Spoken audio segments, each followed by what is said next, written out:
This is Pet Life Radio. Let's talk pets.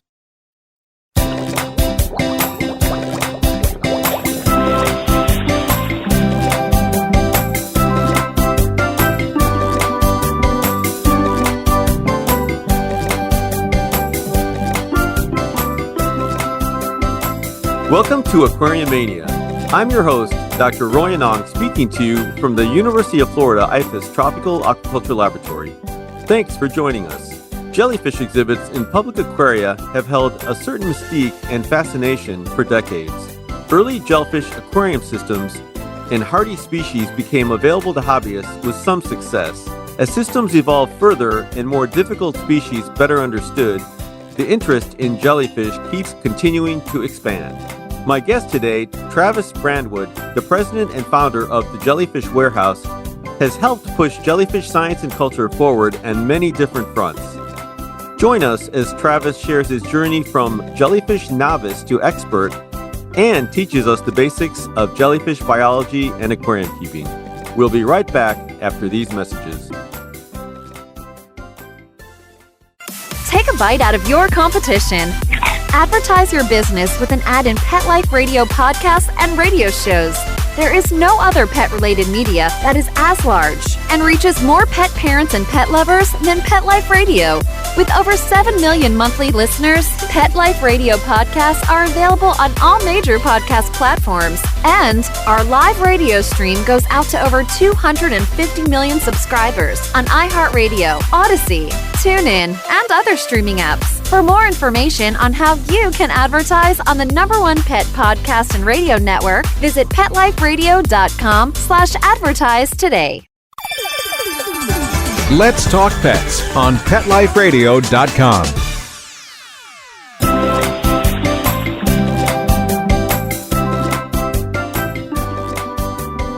Welcome back to Aquariumania on Pet Life Radio. Thanks for joining us. My guest today is Travis Brandwood, president and founder of the Jellyfish Warehouse. So, Travis, are you ready to talk jellies?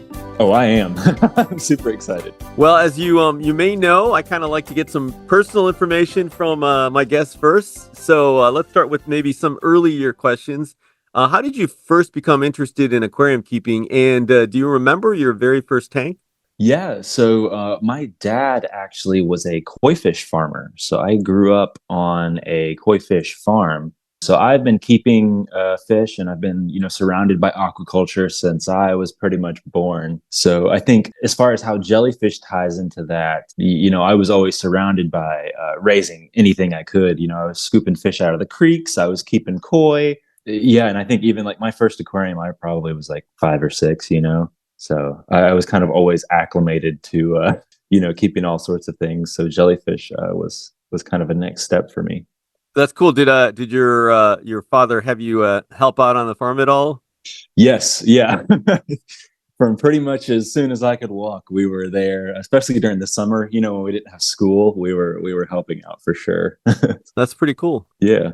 So another kind of maybe good, maybe bad early memory. I was actually doing a search for you, and I came across a Prezi Talk that you put together, I guess, 10, 11 years ago. I think it said you were 16 or so. Sounds about right. You had a picture of a jellyfish with some clownfish. You got to tell me about that system. Yeah. Well, first of all, I'm like super fascinated that you were able to find that. I don't really even remember making that. Of course, I don't remember what I ate for breakfast in the morning half the time. But yeah, so that was my first ever jellyfish tank. I built that. I converted a biorb aquarium, like the tube version, into a jellyfish tank. And I had kept reading online that you could potentially keep moon jellyfish with clownfish. So that was something I had to try out. And it worked out. Like the clownfish are immune to moon jellies, just like they are to an anemone. So the sting doesn't bother them. But I did quickly find out that clownfish, the environment that you keep a jellyfish in is like totally different than a reef tank. It's very sparse. There's nowhere for the clownfish to hide. So while they weren't being bothered by the sting, I could tell that wasn't really their favorite environment. So that's actually how I got into like reef keeping. I hadn't kept any kind of other saltwater aquarium other than jellyfish at that point. So I took those clownfish and set up like a 10-gallon reef tank or whatever. I was wondering, in the picture, they looked fine, but they were kind of sort of in that kind of sparse tank. So yeah, I was wondering. It looked like an Right. interesting. It looked like an interesting system. Yeah, they did sort of associate with the jellyfish. They didn't quite get to like the anemone hosting kind of territory, but they sort of associated with it. Very cool.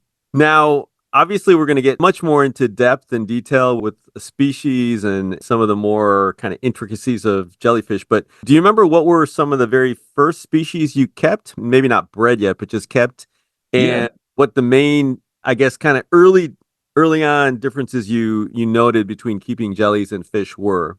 Right, right. Yeah, the first species I ever kept was the moon jellyfish, and that's kind of like your most commonly kept species. They've been bred in aquariums for years and years. And back then, when I first started keeping jellyfish in like 2011 or 12, you really couldn't buy captive bred jellyfish on a regular basis. So sometimes they were being imported and whatnot. So I think the first moon jelly I ever kept was like from Hawaii. But yeah, so I kept that. I kept a couple other moon jellies from different locations. Another common one is the upside down jelly. Sometimes people keep those in semi reef tank environments. So I kept those as well. And then I think the third species I moved on to was the bay nettle. So yeah, those are kind of my first first big three species that I kept before I really dove into like breeding them and stuff. Yeah, and then I guess kind of what did you see as maybe the major obvious or not so obvious differences between keeping those and keeping fish? Yeah, I think it's similar, relatively speaking. Like when you have a concept of how to maintain an aquarium, there's a lot that's parallel there.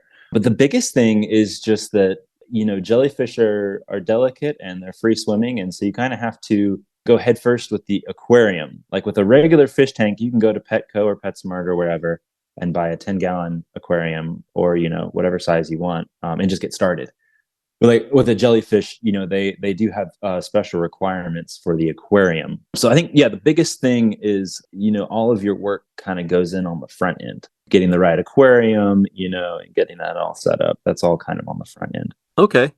And yeah, we'll definitely get into more jellyfish keeping tips in a bit, but let's kind of switch gears a little bit and get into the biology a little bit more and talk taxonomy. Now, can you maybe give our listeners a little bit of sort of science in terms of how jellyfish are related to other animals they may be familiar with, and also, I guess, maybe some insights into the major groups of jellyfish? And yeah, maybe if you can kind of even describe some of the kind of differences, that would be cool. Yeah. So like as far as jellyfish goes, so they are animals, and sometimes that surprises people that they are classified as animals. But when you kind of look at the totem pole as far as taxonomy goes with animals, jellyfish are pretty low on the list. Like you have sponges, which are kind of considered the simplest type of animal. Well, jellyfish are like one step up. So they're related to corals and anemones. They're in something called Cnidaria. And they actually, when you really take a look, like a deeper dive into their life cycles and stuff, you can see how they're related to corals and anemones a little bit more.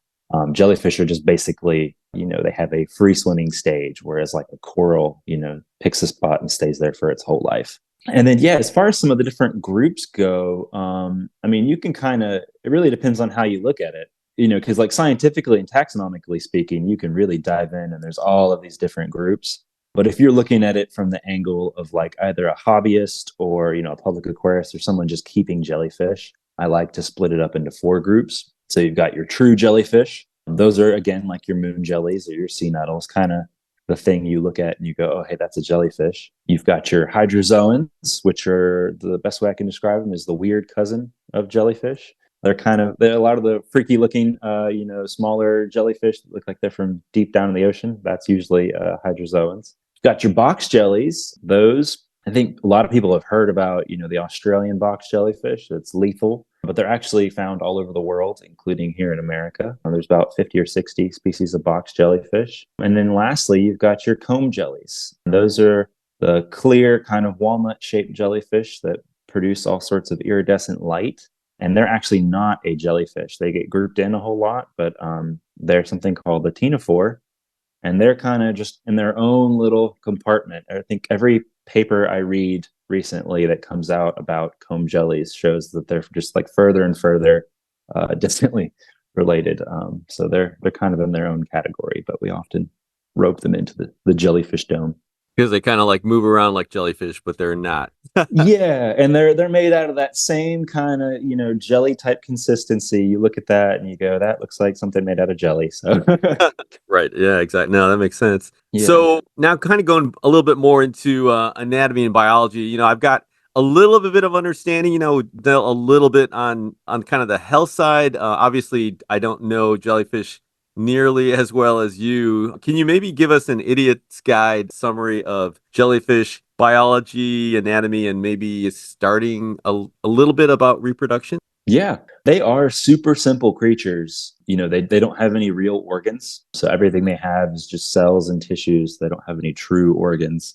So no heart, no brain, no spine, anything like that. But when you do, again, take a deeper dive into their biology, you can see how everything they have is, nothing's a one-off thing. Everything has multiple purposes. They're super efficient in their design, which is how they've been around for millions of years. Being so simple, you would think that wouldn't work, but what they've done is kind of figured out how to be simple and how to make that work. But yeah, most jellyfish kind of have a pretty simple design. They're really only have one cell layer.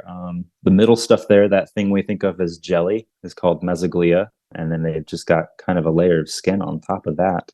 They have stomachs, so they are able to, catch food and bring it in and digest it. And then they've got these little sensory organs on the outside of their body. And again, not a real organ, but they're sort of used to tell the jellyfish, is it daytime or nighttime? They can sort of detect food, that kind of stuff. But yeah.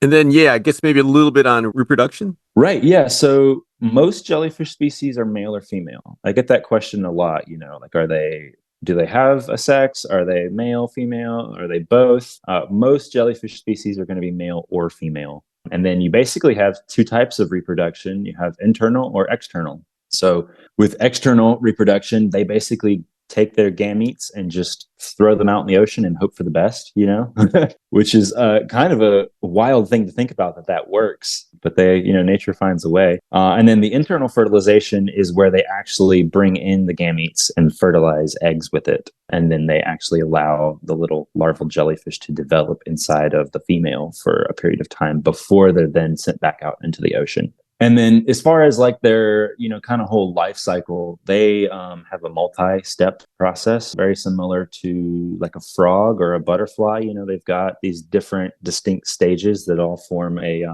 circular life cycle. It's funny, as you kind of go through this, they definitely have a lot of similarities with some of the other cnidaria, like I'm thinking a little bit about corals. Yeah.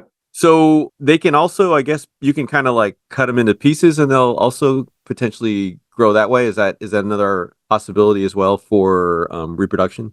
Potentially, yeah. So jellyfish have crazy abilities to heal and regrow. They can grow back most of their body. And in fact, those comb jellies I was talking about, one species can actually grow pretty much anything back in a matter of days. And so they've been, a huge topic of research for how that can apply to people in healthcare. But yeah, since they're so simple, and again, they don't have any organs, they're totally symmetrical. Pieces of them can be cut off. They usually don't reproduce that way. Some of them seem like they can essentially grow back maybe into, more jellies. But if they can't feed, then they kind of struggle to fully grow back. So if you cut one straight in half, it would be kind of hard for that to turn into two species, but they certainly try. Okay, that makes sense. So now, what were the very first jelly species you bred? And can you maybe tell us a little bit about how that went? Obviously, it must have been pretty exciting for you. Yeah. So those very first moon jellies I kept actually bred in captivity. And so for me, keeping jellyfish was an experiment. Back then, there were not a whole lot of resources for it. There weren't many companies doing it. I had to build my own tank to get started. And so for me, the logical next step was that after I figured out how to, keep them happy and healthy, I wanted to try growing them. And luckily enough, I bought 3 moon jellies and I happened to get a male and a female. And so they actually reproduced in that aquarium. And I kind of got started with that, growing them. So I started with moon jellies, got kind of good with that, moved on to some other species. And then it kind of snowballed from there. Speaking of other species, and I think we'll have to take a break in a couple minutes or two, but before then, can you maybe tell us what would be some of your favorite species and why? Yeah, I get asked this a lot, and it's such a hard question because I'm so deeply passionate about jellyfish that I swear it changes every week what my favorite species is. And it's usually whatever challenging species I'm working on, unraveling at the time. But if I had to pick a single one, I would say the mushroom jellyfish would be my like all-time favorite, and they're actually a local species to North Carolina here. So what? Yeah, can you describe them a little bit? What do they? Yeah, what do they? Yeah, they're a really neat species. You don't see them too often. Sometimes you'll see them in like late fall or spring. But yeah, so they're found from like Florida all the way up to New York. They're sort of a clearish jellyfish, but they also kind of have like the underside's red or pink. But they're really neat because a lot of the times, you'll hear about maybe one or two showing up every season. And then every couple of years, like maybe every 5 to 10 years, there's just like a ton of them that wash up and they get massive. Which is uncommon for the East Coast of the United States. Most of our jellyfish are pretty small, so it really freaks people out when a 3 or a 4 foot diameter jellyfish washes up on the beach, So I think they're just super cool, and they're super understudied too. There's not much known about them. I've started raising them, but their life cycle was described in the 70s, and they really haven't been touched since. So I think there's a lot more to be done with that species. So that's going to be one of your next conquests, I assume. For sure, yeah. Well, let's take a short break, and we'll continue our discussion with Travis Brandwood, president and founder of the Jellyfish Warehouse, after these messages from our sponsors. Molly, here's your dinner. Zeus, that's not your food. Don't let that happen to your precious cat. Elevate your cat's eating experience with the Cat Tree Tray. The Cat Tree Tray keeps your cat's food off the floor and conveniently located on the cat tree. It's the perfect way to eat. It's a beautiful wrought iron tray that easily attaches to your cat tree and keeps dogs and other critters out of your cat's dish. A must for multi-pet households. There's a 6-inch tray for large bowls and a 4-inch tray for smaller bowls. Purchase your Cat Tree Tray today. Go right now to cattreetray.com. That's cattreetray.com. CATTREETRAY.com. Let's talk pets Let's talk pets on Pet Life Radio. Pet Life Radio. PetLifeRadio.com.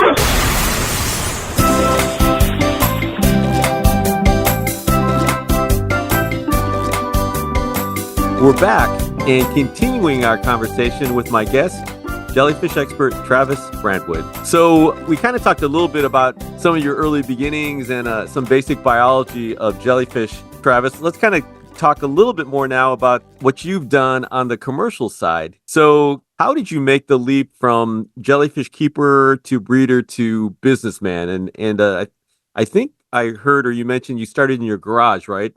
Can you Yes, yeah. take us through all of the insights and changes and decisions that you made to become the president and founder of the Jellyfish Warehouse? Absolutely, yeah. So I did, in fact, start in my mom's garage, much to her and my stepdad's amusement. Slowly, took over the garage with various jellyfish tanks. But yeah, so I got started once I started keeping jellyfish and actually breeding them. I started a little blog on the internet because back in the early 2010s, everyone was doing blogging. But I was just sharing my experience with keeping jellyfish because, again, back then there was so little information on it, and you were relying on so much trial and error that I wanted to, show everything, the good and the bad, what worked, what didn't. And, as I was writing about raising moon jellies and stuff, and I ended up with a surplus of them, people started reaching out left and right, asking if they could buy the jellies. Because again, back then you were dealing with either wild caught jellies or it just wasn't, it was hard to find them in the first place. So I kind of got started accidentally because that was not what I thought I was going to do. I was in high school. I was expecting to be a marine biologist or go work at a public aquarium. And then all of a sudden I was selling jellyfish on the side out of my mom's garage. And I kind of realized, if I went to college, where was I going to put those jellyfish? In a dorm room, I started, I got accepted to college and I started emailing professors in the marine bio department. And I was like, is there going to be like space for me to put, all of these jellyfish? And it just didn't seem like it. So I actually skipped college at the time and just dove straight into raising jellyfish and selling them. I built a website, and then started doing it from there. And I got started out of my mom's garage, probably 2012 to 2014. But then I got my first commercial space in 2017. And that was when I was like, okay, I'm going to do this, like full scale. I'm going to go into it. So that must have been kind of scary, but exciting at the same time. Absolutely. Yeah, it was, especially because, at that time, again, everyone was going off to college and stuff. And here I was raising jellyfish. And, I worked a couple jobs here and there, like at local aquarium stores to not only build up experience, but to save up money for that first commercial space. So it was just a huge leap, leap of faith and like an actual leap, jumping into that. So. That's pretty amazing. I'm always impressed. I'm a terrible business person. So you and other folks like you always impress me because, I don't think I could do it and I would be bad at it. So, well, I meet a lot of people in the hobby that were just like me, where it was like you had a skill or, something you're extremely passionate about. And you're like, okay, I want to do this as a career. And then you start doing it and you're like, oh, I've got to do like business and stuff. Like I gotta learn that part of it. So that was probably the most challenging part and the most, trial and error. It was like I had learned how to raise jellyfish, but running a business is a whole different experience. Yeah, exactly. So tell us now about the Jellyfish Warehouse. If you were kind of describing it and maybe explaining the space as well as kind of what you're doing and what your, sort of business is, if you could do that. Yeah, absolutely. It's evolved wildly over the years. Again, started in my mom's garage, but the name actually came from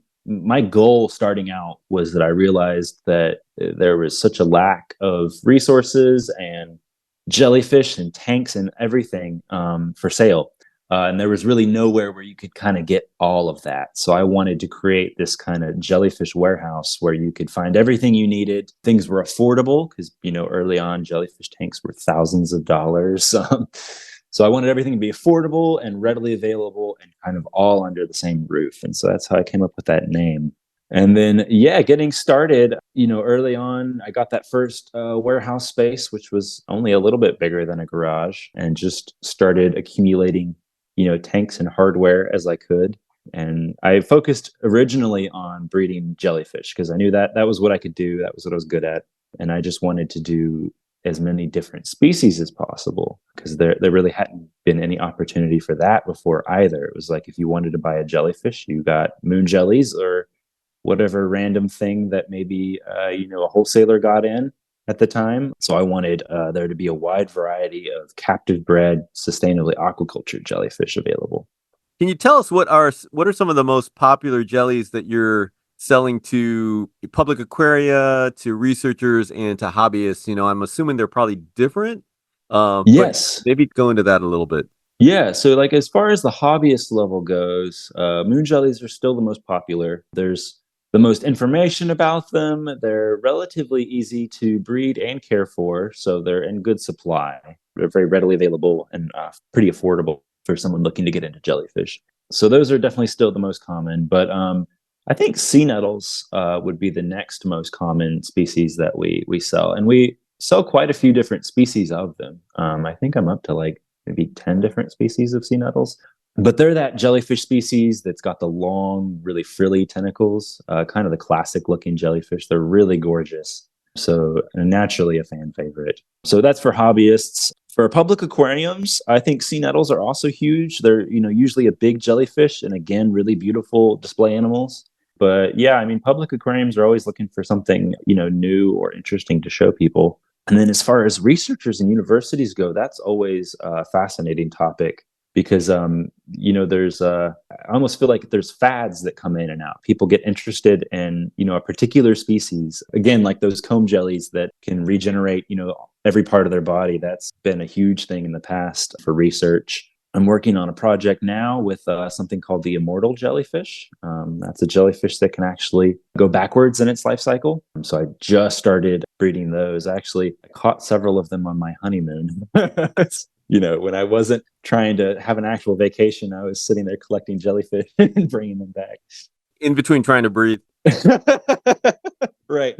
So these are like Benjamin Button jellyfish, I guess. Yes, that's something they're called frequently. Yeah, it's because they can actually go backwards in their life cycle. So super cool project there. But yeah, with research, there's always some new hot species that is of interest. So yeah. So I have to ask about because I've seen sea nettles, and yeah, as you mentioned, they've got those really long, kind of frilly tentacles. So hobbyists that have those must have like really big tanks, I take it then. I mean, don't they? They would need a pretty large system. Yeah, typically because they're so long. Now, like I said, I have around 10 different species, and the size differences between some of them is pretty large. So like the smaller species we offer, like the bay nettles or the Japanese sea nettles, those are more suitable for home aquariums. Not only in size, but also like in the parameters that they're kept at. They do well at room temperature. They eat kind of easy jellyfish foods. But yeah, some sea nettles get like 2 or 3 feet in diameter and are better suited for either giant tanks or public aquariums. And then another little tidbit about jellyfish is that since they don't have any major organs, you can kind of keep them at a certain size. They have something called growth and degrowth, which has been another topic of research. But jellyfish can actually, they'll grow if they have the space and the food, but in times where there's not enough food or where there's not enough resources, they can actually shrink in size to help conserve resources. And it's been found that they can kind of do this back and forth without any negative effects to them. So. Oh, that is interesting. Yeah. Yeah. So I guess kind of going back to maybe a lot of our listeners, maybe hobbyists, what would be kind of your recommended aquarium type setups and species? I think you kind of hit on that a little bit, but maybe kind of reinforce that. Yeah. Yeah, if I had to pick 3 jellyfish species for like a hobbyist or someone looking to get into jellyfish keeping, I would pick moon jellies because those are a classic. I would pick marbled jellies. So those are kind of a different shaped jellyfish. They've got more of a kind of a gumball shape. You think of a jellyfish as being like a disc. These are more rounded and they don't have long tentacles, but they're much more active, quick swimming species. And then the bay nettle, which is that other species I recommended that, stays relatively small and does well at room temp. So all 3 of those species are relatively easy to keep. The foods they eat are relatively easy to get a hold of, and they're just pretty hardy, all around. Would they use similar type tanks and like what kind of foods would they be feeding? Yeah. So they all would do well in similar types of tanks. The cool part about, the time period we're in now is that jellyfish tanks are getting simpler and cheaper. And there's a greater variety of them on the market to choose from. And people are also considering, multiple species when they design these aquariums. So, back in the day, it was like if you picked a jellyfish aquarium, it was usually designed around like a moon jellyfish, and you couldn't really keep, other species in that type of habitat. But now most of the tanks on the market are pretty universal.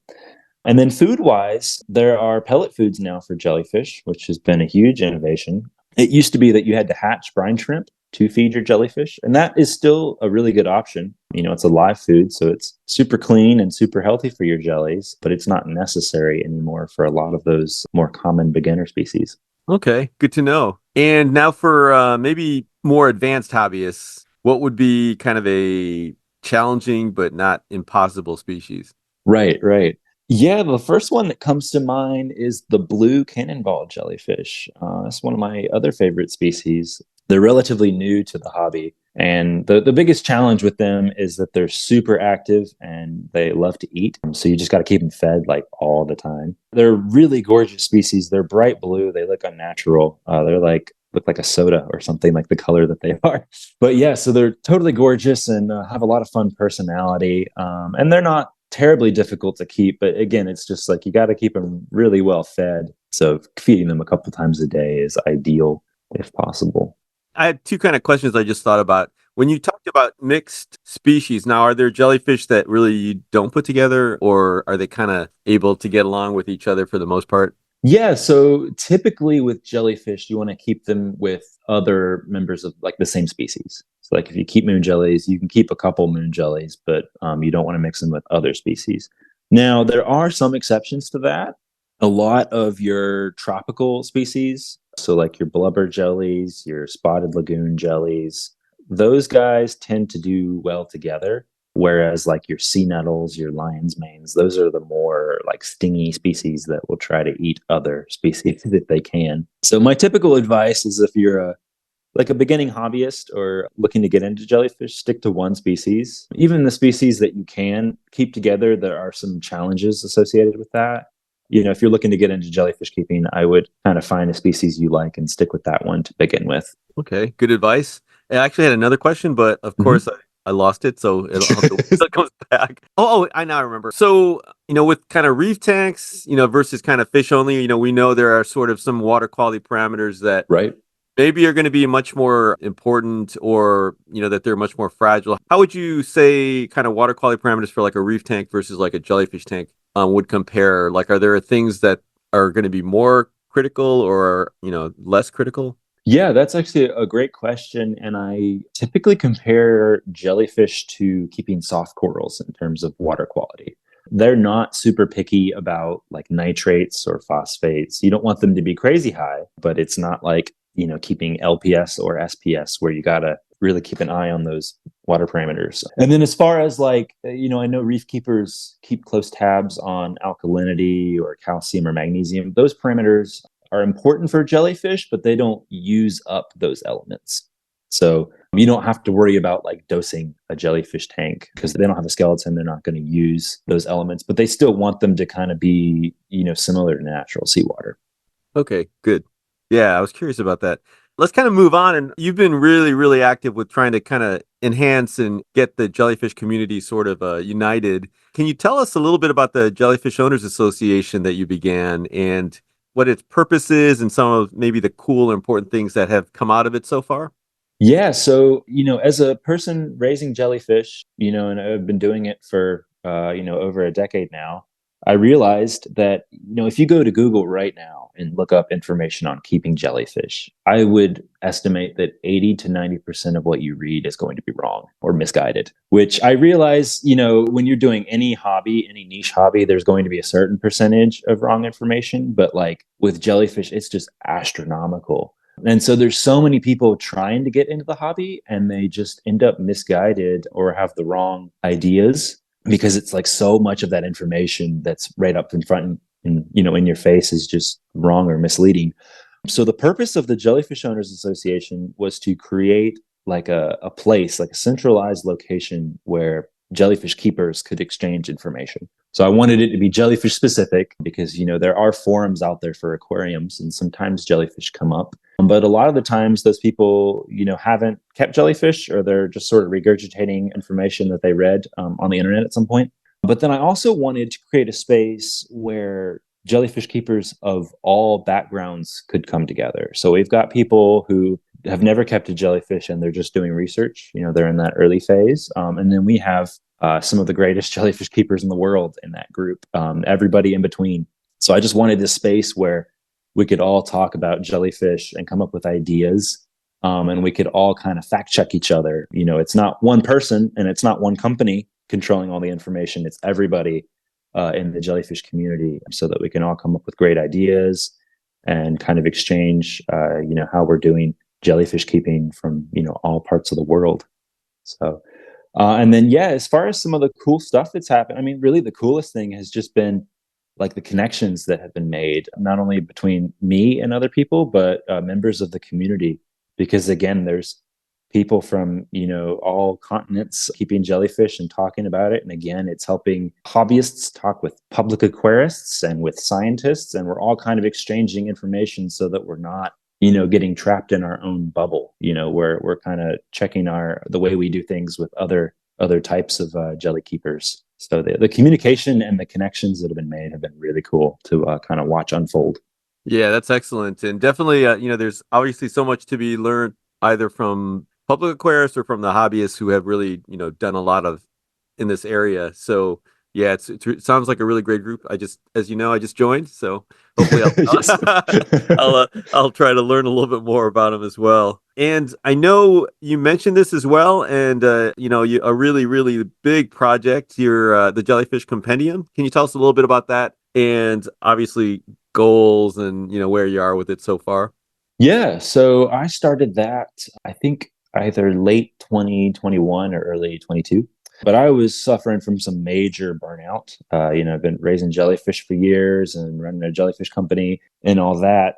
And one of the things I was feeling was that I didn't feel like I was, contributing to something permanent. Like the science of jellyfish fascinates me. And I had gotten really interested in the taxonomy as well, like diving into identifying jellyfish and understanding all the different species. And again, I noticed that with like the information, in the world of jellyfish, even in the scientific community, the information is so sparse and spread out and difficult to access. Even if you're a scientist or public aquarist, it's like impossible to find consistent information.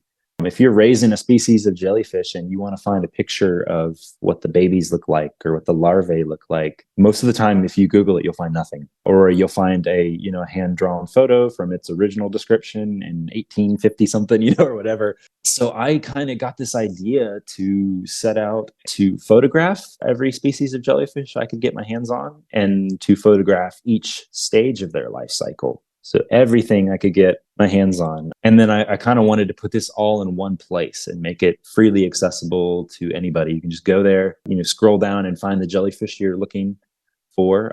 And then you can find pictures of its life cycle. You can find information on how to keep them, and everything in between.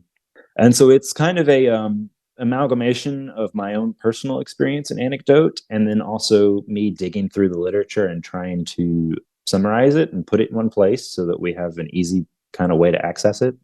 So yeah, I'm just kind of hoping to make it sort of a legacy project. So I would love to document every species of jellyfish. That's a really bold goal, especially because we're describing new species pretty much all the time. But it's just something to work on as I can. So I started accumulating species. I had a handful of species that were useful for, raising to sell. But a lot of species are just not really commercially of interest, but are still super fascinating. So I'm up to 57 species in my collection at the moment, which I believe is the largest collection of jellyfish in the US. Not the world, but I believe that, it's the largest collection in the US right now. Yeah, that's pretty impressive. So have you taken on a man o' war yet? Portuguese man o' war? That is like one species I have zero experience with.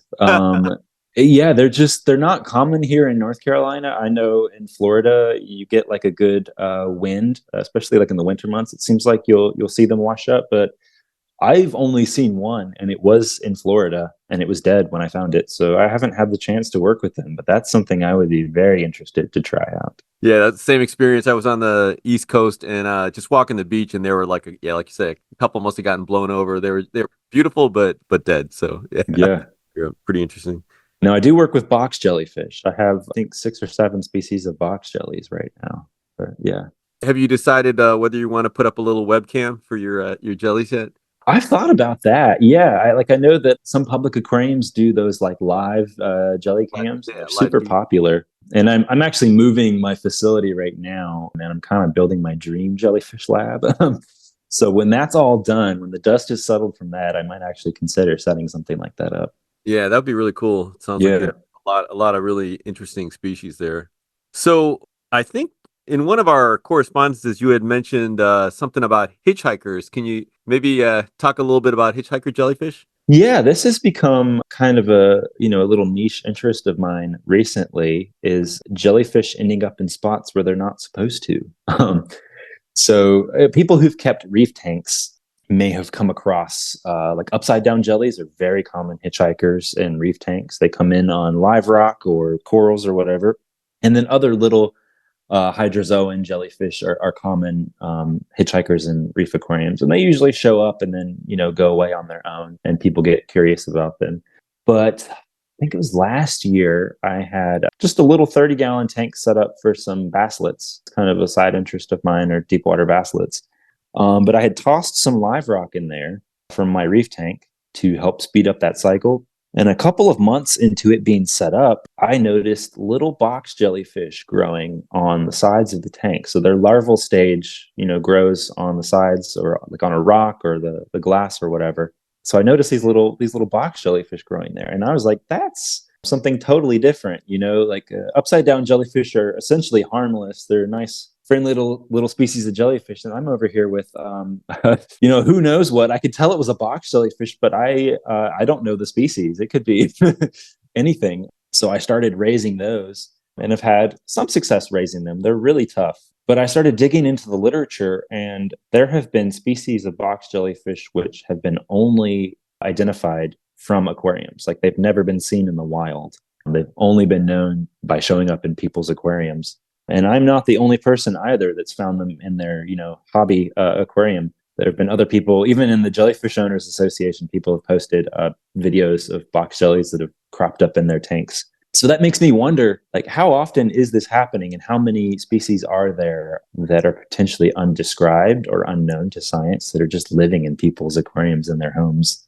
And, a jellyfish won't live very long in a standard reef tank. It'll get sucked right into the power heads or down the overflow. So I think, you could have jellyfish growing in your reef tank and you wouldn't even know it. If you didn't catch it at the right time when those babies were just born, then they may, disappear. So in the future, I would like to start buying up a whole bunch of live rock and stuff from all over the world and just see what, what starts growing out of it, because I'm very intrigued by what's growing in people's aquariums around the world. Like a box of chocolates. Exactly. Yeah. You really have no idea what you're going to end up with. And there's whole new types of chocolate growing in there.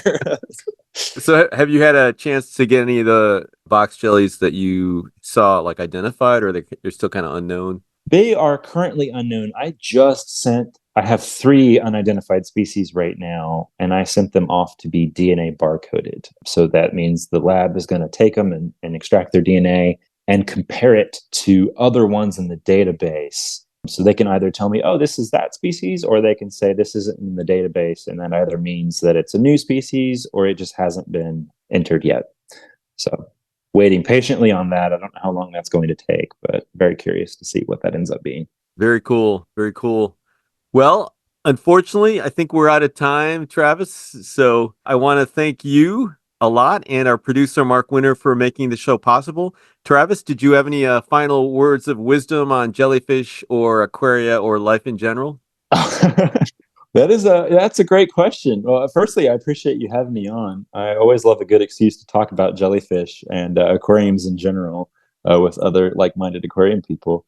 But yeah, as far as jellyfish keeping goes, I think the biggest thing is just do the research, join groups like the Jellyfish Owners Association, or just, poke around the internet and try and filter out information, because that's like your biggest tool with keeping jellyfish, is just do the research ahead of time so you don't have to do all that trial and error, so that, hopefully you're doing, a great job right from the get-go. So, yeah.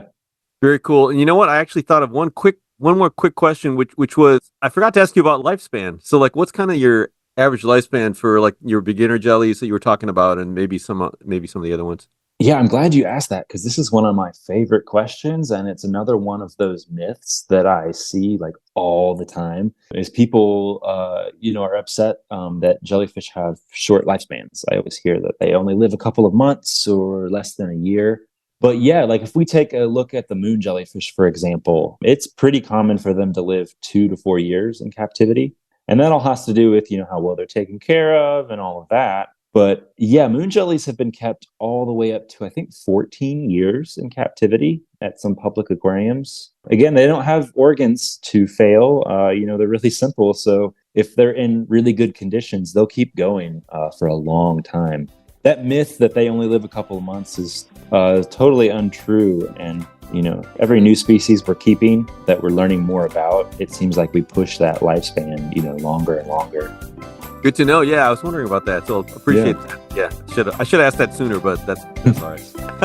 Anyway, please be sure to check out Travis's social media links, which we'll have on his Aquariumania episode page. If you have any questions, comments, or ideas for a show, email me at drroy@petliferadio.com. That's DRROY@petliferadio.com. Until next time, please visit your local aquarium stores, keep your tanks clean, and definitely consider jellyfish for your next tank. Let's Talk Pets, every week on demand, only on PetLifeRadio.com.